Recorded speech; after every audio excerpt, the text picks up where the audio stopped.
as Judy says, it's Tuesday, therefore it's time to get things done, and therefore it must be time for another Instant Pot Challenge. So today we're going to go whole new direction, something I've never seen before. Turns out that I saw this video on YouTube doing something that looked very interesting, and I went to a couple places for the stores to find it, knowing that I wouldn't find it, but Amazon had it. And lo and behold, when I went to get the steaming basket, they actually carried it. And so it's like a little bento box from India.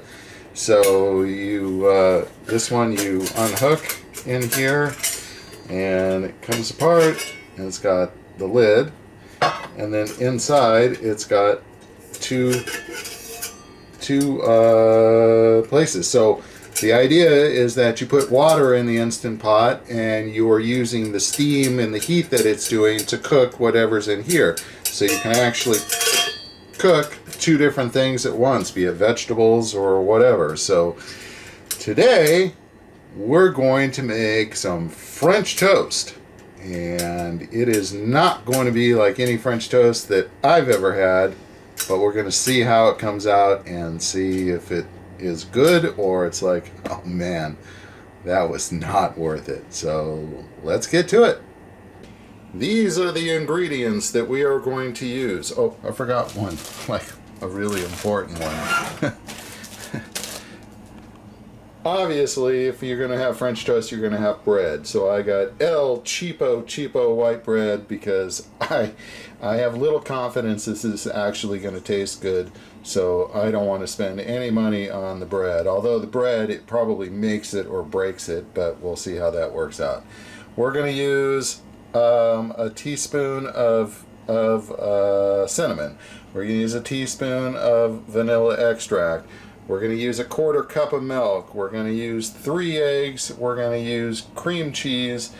And the video I saw used bananas, but I have no bananas, so we won't use bananas. And I think that there was one other ingredient. Oh yeah, brown sugar. I didn't get the brown sugar out. Brown sugar. So we're going to end up mixing all this stuff together, pouring it in there, and woo! Let's see how that works out. I have chopped up, cubed, different amount of slices. This one has 3 slices of bread. That one has 4 slices. It looked like 4 slices was going to fill it up. This is pretty thin white bread in there, and so I went with the 4 slices, but really it seems like 3 slices probably is right about right. And if your bread is thick, then definitely 3 slices is all that you want. So I wanted to do it differently, that way I can see if it made a difference in there all in one setting. So the bread's all cubed. That's going to form the base for everything else that we do. Let's get the rest of the ingredients together. I have taken 3 eggs and 1 teaspoon of cinnamon, 1 teaspoon of vanilla extract, and stirred them together. I am now going to pour them over this, and then I'm going to add the brown sugar and the cream cheese on top of that, and that will set that one up for what it is that we want to do. So let's see if I can do this with one hand. Probably not the best idea, but yeah, am I doing this right here? Think about it. Yeah, sure. So spread it over, try and get it on pretty much everything.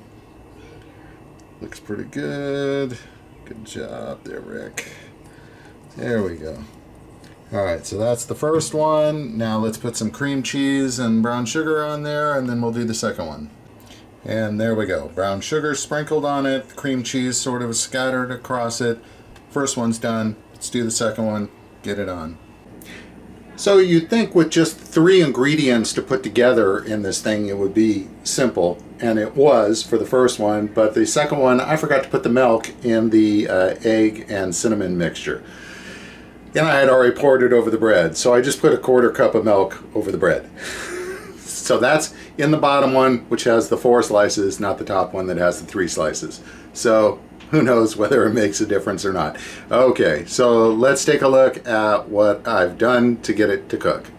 Alright, So I have taken the boxes, I have closed them up, and I've set in 1.5 cups of water, and I just simply put the boxes in there, and I am going to tell it to pressure cook for 25 minutes, quick release, and we're all ready to go. It's all finished. It's decompressing on the pressure. It should be ready in just a minute. Since it's all wet on the bottom and I've never used the little bento box thing, you're going to lift it up and it's going to be all wet. And so for that reason, I have put a plate down here so that I can lift it out of here and put it on the plate and have the water dripping on that. So see how well that works. I will then open it up and then I will give us all a peek as to what we see. And there we go. So the cream cheese stays together, and we're going to smooth that out. And so this is the bottom one with the 4 pieces. This is the top one with the 3 pieces. And so now you basically take this and sort of smooth out the cream cheese a bit. And then we'll dump it upside down, I guess, and then eat it. And so I went to take it out, and it just plops right out, which is great. So it's like all single serving. I've put just a little powdered sugar on it. Judy has spread her cream cheese out a lot more than I did mine, so I did it it's outside time to the eat. container. I have had a few bites, and I have to say, that's really good. That is unexpected. The most unexpected thing was how firm it was. It tasted just like French toast. It didn't have like crispy edges, but it was actually just felt like a little mildly crisp in there for some reason, even though it was just heated in there. But yeah, it had a really good flavor, has a really good flavor, and yeah, I'm going to go eat the rest. So I'm going to call that one a success.